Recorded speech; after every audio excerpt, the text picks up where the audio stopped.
Oh ya, coba kayak dulu. Nina, Nina.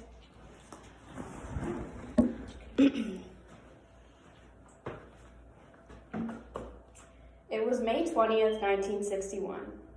John Lewis, Bernard Lafayette, and other countless freedom riders arrived at the Montgomery bus station, and over 200 KKK members swarmed them.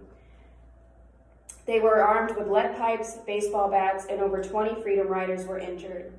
The next day, these freedom riders and over 1,500 other worshipers and civil rights supporters went to Ralph Abernathy's First Baptist Church. There, the KKK basically held them hostage in that church, and they locked the doors, and they were threatening them with violence on the outside. In order to safely hold the freedom riders in Montgomery after that, a man named Dr. Richard Harris opened up his home, and 33 of those freedom riders stayed in his house for the remainder of their stay in Montgomery. Some of those people included John Lewis and Diane Nash and Fred Shuttlesworth. All of them were together in this Dr. Richard Harris's house. The civil rights leaders took shelter there, they planned their next move, and they ate there, they slept there, and this story is relatively unknown to the people of Montgomery and to the people of the world. The Harris family, who owned this house, they were extremely influential before, during, and after this event, especially today. And they repeatedly go unnoticed in the world. The family is an example of success for Black people everywhere because they were educated, successful business people, and they helped escalate and aid the civil rights movement in Montgomery. Even today, the daughter of Dr. Richard Harris, Dr. Valda Montgomery, she does a lot of work in Montgomery to help better the culture and Black youths of Montgomery. Valda was just 13 when the Freedom Riders stayed in her home. So she was there in the forefront. She was a foot soldier of the civil rights movement herself. The reason that I chose this topic to speak to you guys today is because I've been working as an intern for Dr. Montgomery. Her and I have been working together to restore the house that she lived in when she was a kid and these Freedom Riders stayed in. And we've been collecting photos and artifacts from her father and her grandfather, and we're hopefully going to be opening up this house to the public soon and expose her family's story to the world because they were such an unsung hero of the civil rights movement in Montgomery. Firstly, her grandfather, Richard Harris Sr., he was the first Black postmaster in Alabama. He was a postmaster in Tuskegee. In 1905, he purchased Dean Drugstore, which was located in the Black Business District in Montgomery, called Centennial Hill. And this is a picture of Martin Luther King Jr. leading a march through Centennial Hill. This is the Benmore Hotel in the background. And this is a picture of the Richard Harris house where the Freedom Riders stayed. He purchased this from another man, and he employed his son, Dr. Richard Harris, as the pharmacist there.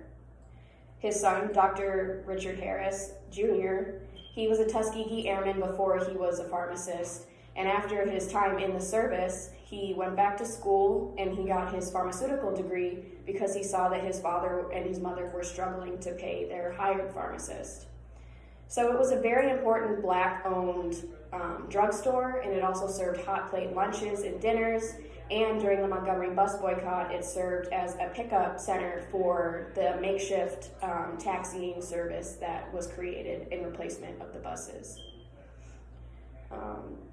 The Dean's Drugstore, it ran until 1978 when Richard Harris Jr. passed away. And since then, it has been bulldozed to the ground, so there's no evidence of that historic landmark being there anymore. His wife, Vera Harris, she was known for welcoming Freedom Riders into her home. They slept on floors, in bathrooms, in every bed in the house, and she was known for her amazing spaghetti dinners that she made for all of the Freedom Riders. She was also a member of Delta Sigma Theta sorority, and she was an active member throughout the civil rights movement and beyond. She passed away in 2019 from complications of Alzheimer's. And her daughter, Dr. Valda Montgomery, who I have been working for since last semester, she received her doctoral degree from Auburn, and she worked as an associate professor in physical therapy here until 2012.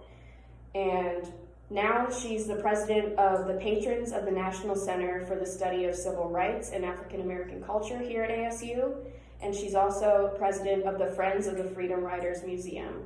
And she also wrote a book called Just a Neighbor, which is basically about her time living in this house, because Martin Luther King Jr. lived right next door to her during his time in Montgomery, and she wrote her book about her time babysitting his children, playing with his children, and basically just having all of these freedom riders in her home. This is a picture inside the second floor of the house, and there's John Lewis with the bandage on the back of his head. And here they are again, MLK is there discussing strategy. So she wrote that book too, to expose the information of her family to the world. And they deserve to be commemorated, the whole Harris family, because they were not only role models for future generations of Black students, Black entrepreneurs, Black advocates for equal rights, but they also aided the civil rights movement, and they were such important factors in the Montgomery bus boycott and the resulting boycotts afterwards. Without Dr. Richard Harris Jr. opening his home to the Freedom Riders, who knows what would have happened to them, and if the Freedom Ride would have even continued on to Jackson, Mississippi. They set standards for education for Black youth in America, because all of them, they have degrees in philosophy, physical therapy, pharmaceuticals. They have many years of education and experience that they can show you that it's possible. And even today, they continue to influence the city of Montgomery. Like Dr. Montgomery and I are working together to show the world her family story, get the recognition that her father and grandfather deserve. And she's on multiple boards. She donates to causes that help Black youths in Montgomery, and she volunteers to talk to students about what life was like growing up in the civil rights movement. So the next time you learn about early Black businesses, or the Montgomery bus boycott, or even the legacy of civil rights leaders, don't forget the consequential and generations-long impact of the Harris family. Thank you.